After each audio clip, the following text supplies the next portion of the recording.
all set to get ready for work on Monday. Hang on just a bit, or at least keep in touch with the game. It looks good if you're an India fan. Brad Hodge is with us in Adelaide. VVS Lakshman is here. We've decided to manage our fast bowlers' workload, so Ajit Agarkar has been given a well-deserved rest. Yeah. So he can be fresh. Yeah, he can be fresh going forward. Yeah. But if you told India that it'll go slow, you'll get 2 wickets of the overnight batsmen in the first session, I think they would have taken it. Oh, absolutely. Yeah. And what's been really impressive is this is the first time I have seen the Indian bowling lineup so disciplined. Yes.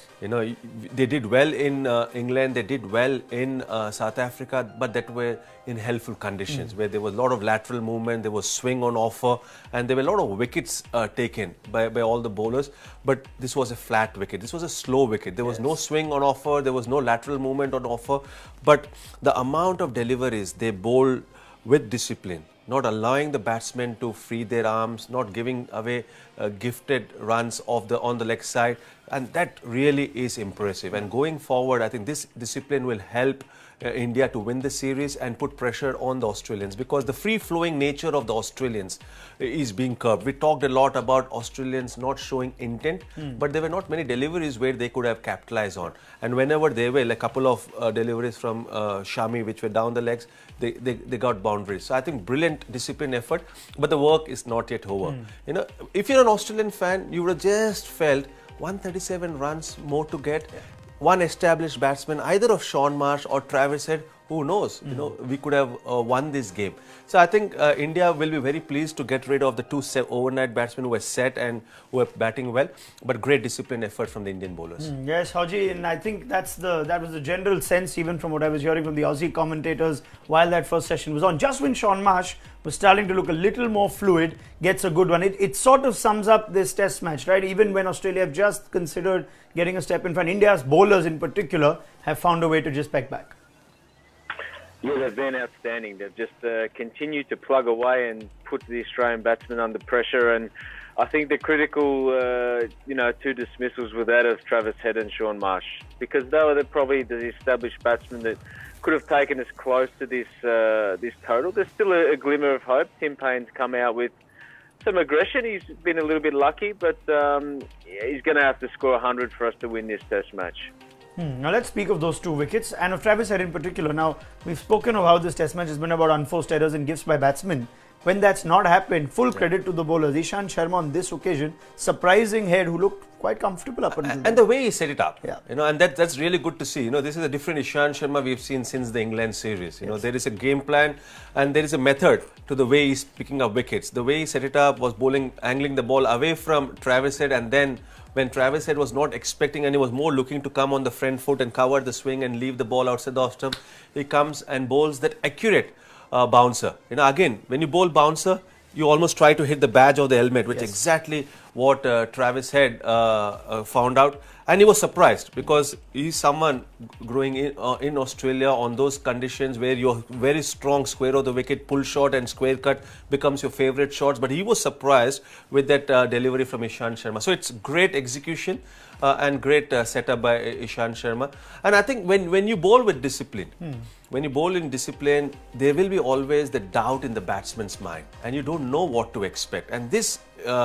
bowling lineup, especially the fast bowlers, they're quality, because when you bowl it consistently 135, 138 kilometers per hour, you cannot take anything for granted. So that was a great setup and execution from Ishant Sharma. On a slow pitch, VVS, is that bouncer an even greater effort ball or a harder ball? I always felt, where we can trust the bounce, where we can trust the pace, then it's easier to counter the short pitch deliveries. That's why I always found that playing the bouncers in subcontinent conditions, where you can't trust the bounce, is tougher than when you play in Australia or South Africa, where the moment the ball pitches on a length, where you know that it's going to go above your head, then you can duck. But here, because of the slowness of the wicket, the slower the ball comes, you're almost forced to play at the ball. Yes. The quicker it comes, you can easily sway away, and I think it's tough bowling, and that's a wicket-taking option. Yeah.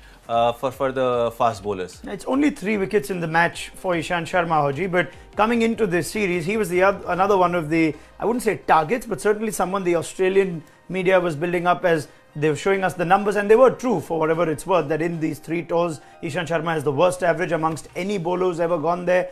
we know that this is a different Ishant Sharma, but I'm sure he would have felt the need to just prove to all those skeptics that he's not quite as bad a bowler as his record might suggest. This test match, in spite of just having 3 wickets, have you seen an improved or a very different Ishant Sharma than what you've seen previously in Australia?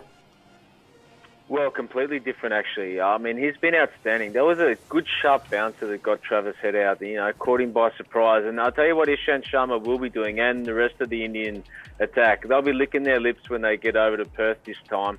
I think the one difference which has stood out for me, not only from Ishant Sharma but from all the Indian bowlers, is the fullness in which they've bowled. They've attacked the stumps, they've attacked the pads. The Australian batsman challenged just outside the off stump. Normally, every travelling international team generally goes on the shorter side, and that's probably in the past where Ishant Sharma, it's probably been questionable where the ball doesn't hit the stumps, you can leave a lot or cut short, but we just haven't seen any deterioration in the Indian attack from just the relentless pressure on and outside that stump. It's been a high quality attack, and I mean since 2015.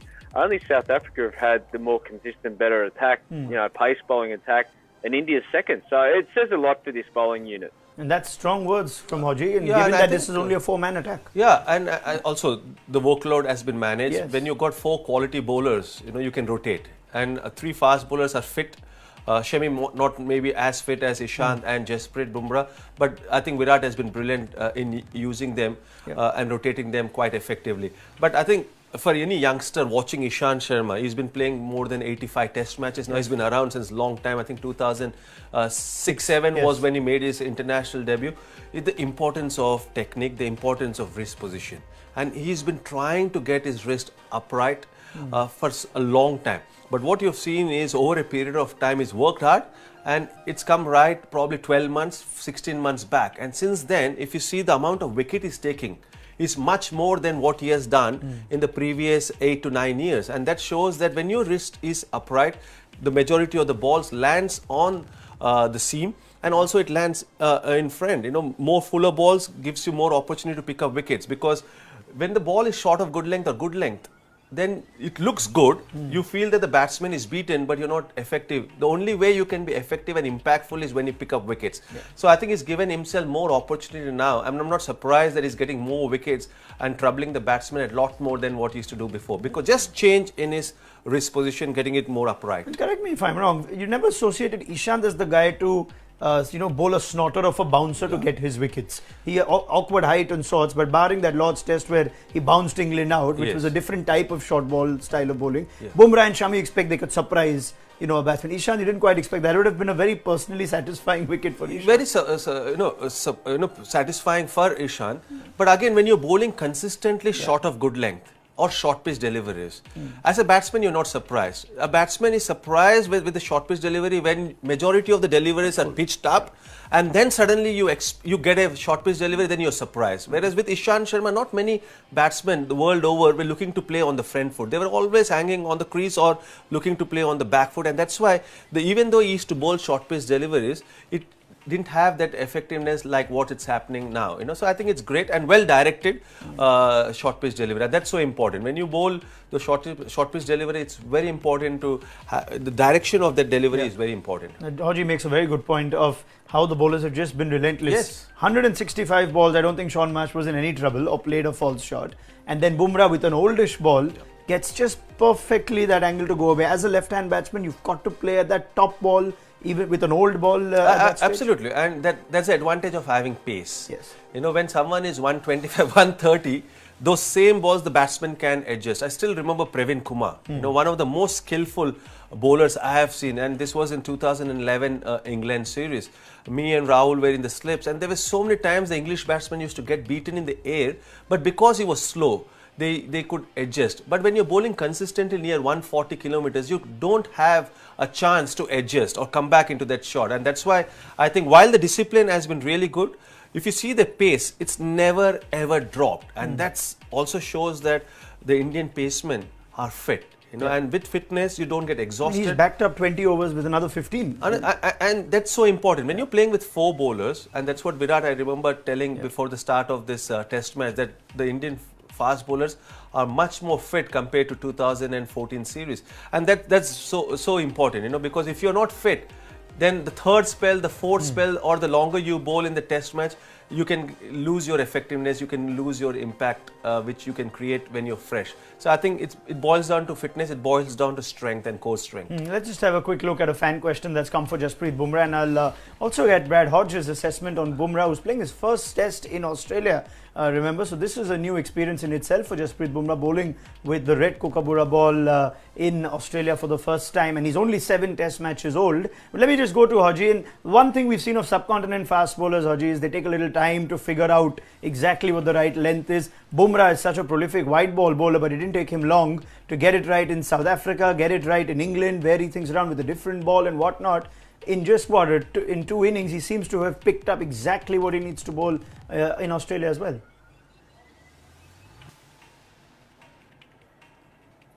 We'll just try and re-establish that link with Brad Hodge at the Adelaide Oval. We've got that question that I spoke of ready, so let's just have a quick look at it. Javed Iqbal, removing Bumrah just after he took the wicket of March, was it the right call? Kohli makes a tactical error. Now he's been very keen to make sure the workload remains managed. Even Mohammad Shami, after taking the wicket of Marcus Harris, I think was removed. So he's going with that plan. Even if they get me the wicket, I'm going to keep moving them around. Yeah, and the advantage Kohli has, or the luxury I would say, Kohli has, is all three can do the job.